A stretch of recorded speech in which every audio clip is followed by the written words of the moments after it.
Ora, SADC. Aqui quero chamar a intervenção dos painelistas, portanto, deste painel. Falo de Amade Casimiro, que é quem abre este painel por hoje, para nos emprestar aqui a sua visão relativamente à situação, portanto, da Comunidade de Desenvolvimento da África Austral. Amade Casimiro, não sei se já está apto para intervir, ao que tudo indica sim. Boa noite, bem-vindo a mais uma edição que vamos debater a política internacional. SADC e o repto do reforço dos países para a integração regional.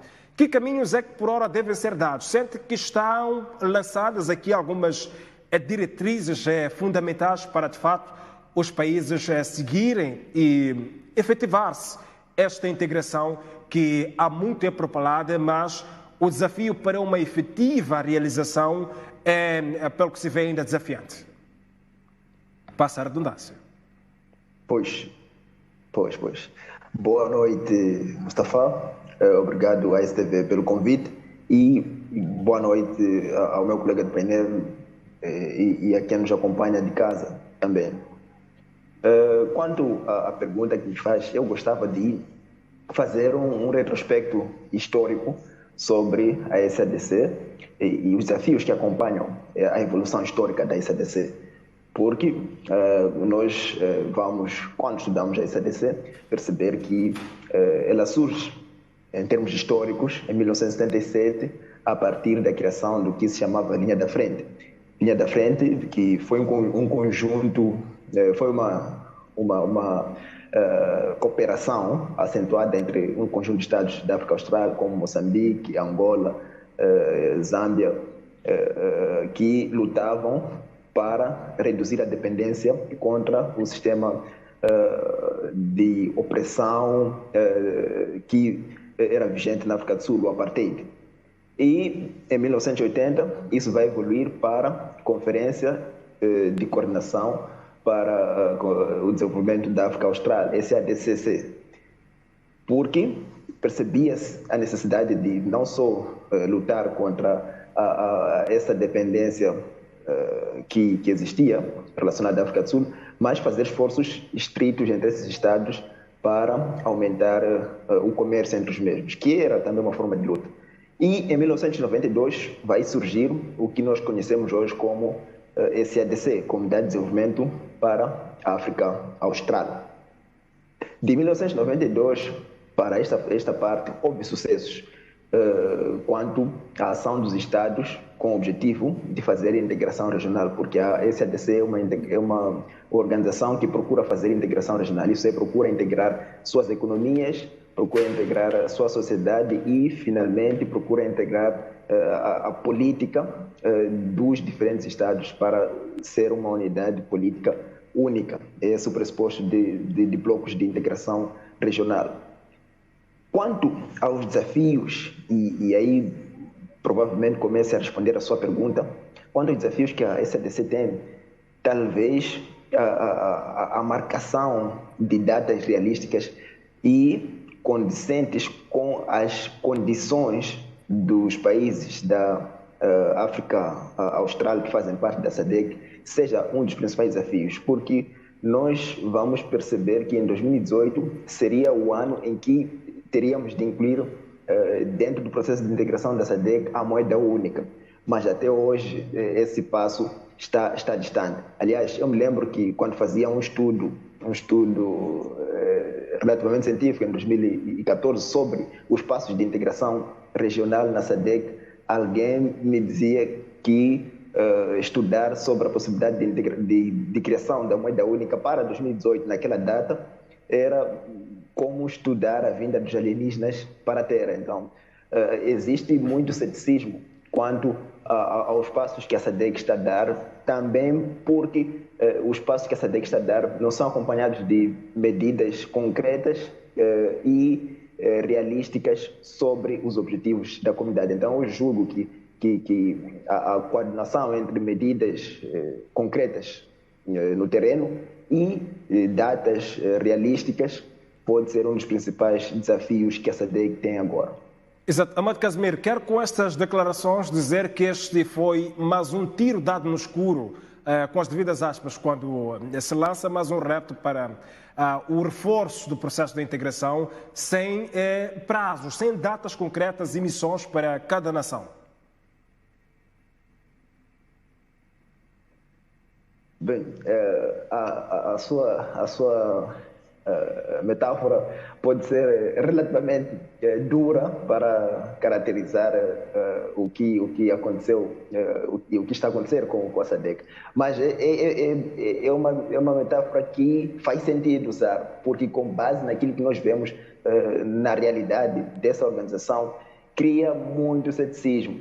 Entretanto, eu sou mais otimista quanto aos passos que a SADC está a dar, tem vindo a dar e pode dar, porque, e provavelmente iremos falar sobre isso, quanto ao aspecto de defesa e segurança, por exemplo, a força da SAMIM que está a ajudar Moçambique a combater com o terrorismo demonstra essa evolução da SADC para mais integração, para mais coajuda entre os Estados. Mas quanto aos aspectos econômicos, ainda há muito por se fazer, porque as economias da região não estão estritamente integradas.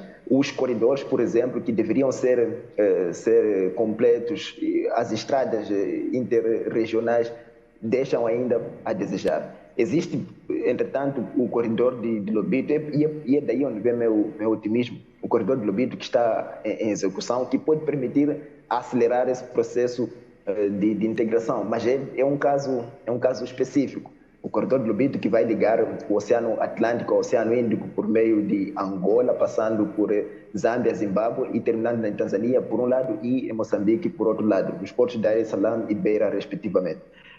Esse é um exemplo de sucesso, que pode ser de sucesso, porque já está em execução, mas existe ainda muito caminho a se fazer para a integração das economias, por meio de infraestruturas, por exemplo. Nós podemos olhar para os diferentes países e vamos perceber que infraestruturas é dos aspectos que menos é desenvolvido nos diferentes países da SADC. E infraestruturas são um aspecto, passo a repetição, que os países usam para integrarem-se mais e para participar do comércio internacional. Por infraestruturas, quero dizer, estradas, caminhos de ferro e, finalmente, também rotas de comércio naval, que para a SADC não é muito importante quanto as estradas rodoviárias e caminhos de ferro.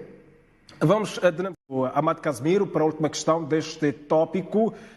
Amado, não sei se está aí desse lado, de fato comprova-se pela imagem.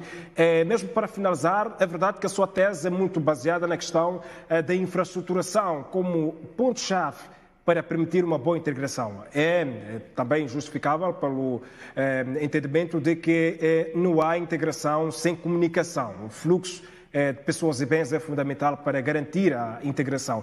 Mas pode-se concluir que os líderes africanos, em particular do bloco da SADC, recentemente reunidos, têm em mente alguma, ou têm, portanto, como um dos grandes objetivos sair da dependência.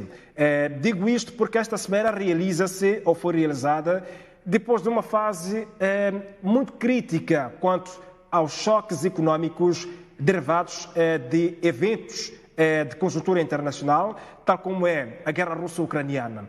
Há aqui um estreitar de caminhos para sair desses choques.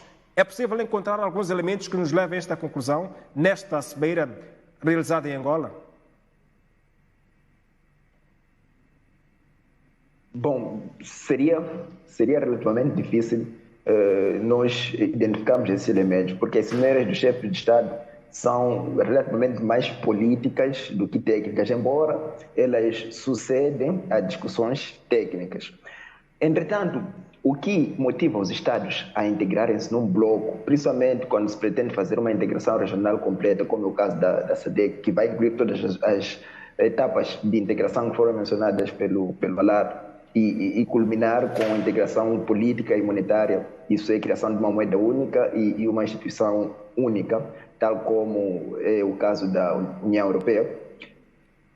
Os Estados precisam estar todos conscientes e voluntariamente aceitar as condições de integração. Entretanto, para o caso da SADC, ainda há algumas relutâncias, e essas relutâncias devem-se ao sentimento de que estarão a perder mais do que a ganhar. E esse processo de consciência e de aceitação voluntária deve seguir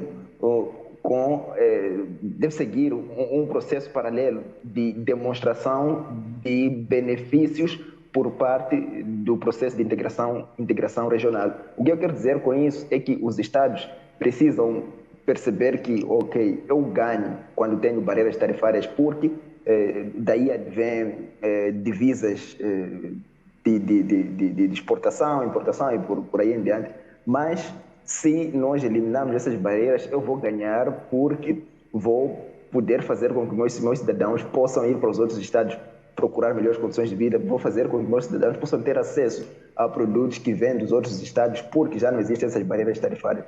Então, os estados precisam perceber esses ganhos e esses ganhos só vão acontecer se, de fato, na prática, acontecerem mudanças. Politicamente vai ser difícil manifestar essa vontade sem que, de fato, na prática, haja ganhos visíveis para que esses estados possam adotar políticas mais avançadas de integração regional. Pois bem, é tudo, Amado Casimiro, quanto a este primeiro tópico. Vamos agora ao encontro de Amado Casimiro para também analisar aqui esta situação do Níger.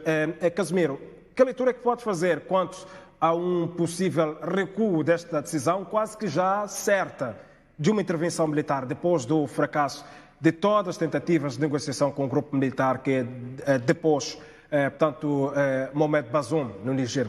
O que é que pode-se dizer quanto a isto e também relativamente aos impactos que já são notáveis na arena da economia?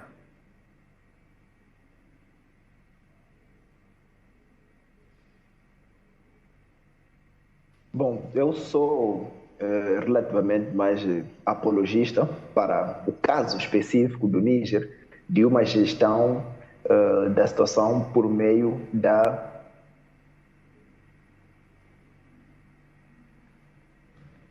Há aqui um constrangimento de ordem tecnológica, afinal interagimos através da plataforma digital. A internet está, por hora, a tornar praticamente portanto, impossível prosseguir aqui com a intervenção de Amado Casimiro. Vamos para já voltar a Julião Olar, mesmo para a última questão quanto à situação de conflito no Níger. Julião Olar, volto a chamar a sua intervenção, mesmo para finalizar, que soluções é que, por hora, podem ser adotadas para colocar aqui um ponto final a esta situação, portanto, de conflito no Níger, mas já recebemos um sinal positivo, já por hora, de Amado Casimiro. Vamos prosseguir, Amado, quanto a esta questão... Soluções. Vamos falar de soluções quanto à situação de bloqueio da economia, já está a provocar efeitos para outros países e também, tanto a situação de intervenção militar por parte da CEDEAO, é ou não possível ainda ter algum revés?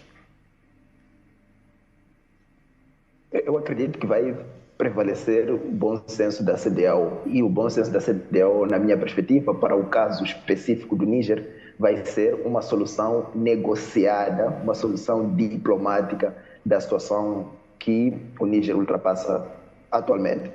Eu sou cético quanto à eficiência e mesmo eficácia de sanções ou de uma eventual intervenção militar no Níger.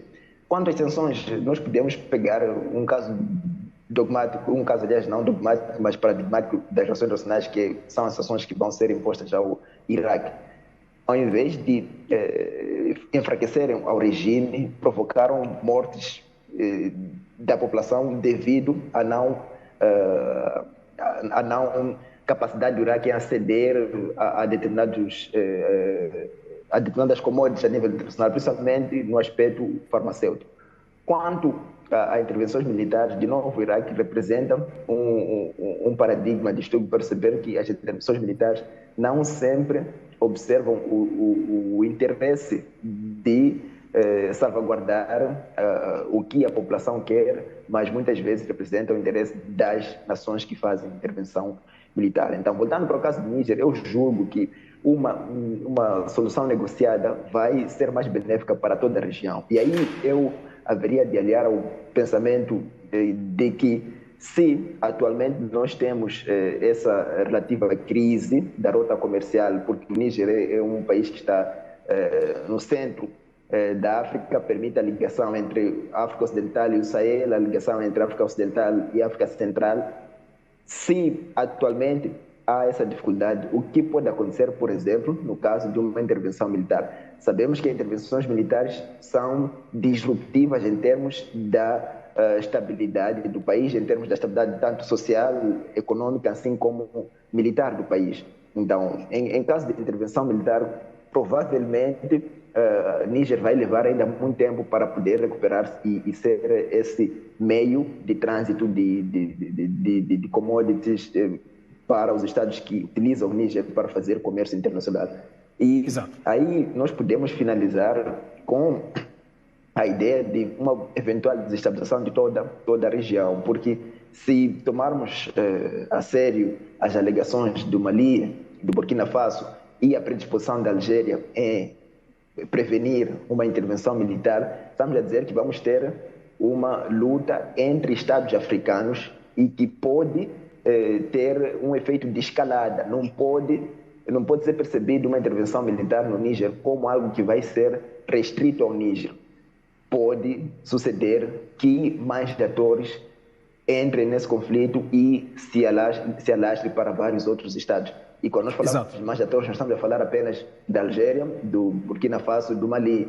Eventualmente, estamos a falar de atores ocidentais, estamos a falar da Rússia, estamos a falar da China, que tem interesse também no Níger. Então, uma intervenção militar vai ser difícil de gerir, pode criar desestabilização na região. E eu sou menos confiante de que a CDAO vai primar por esse caminho, mesmo que ainda seja algo que transmite incerteza. Exato. E é tudo, Amado Casimiro. Quero agradecer o seu pensamento aqui emprestado ao nosso espaço de análise, Noite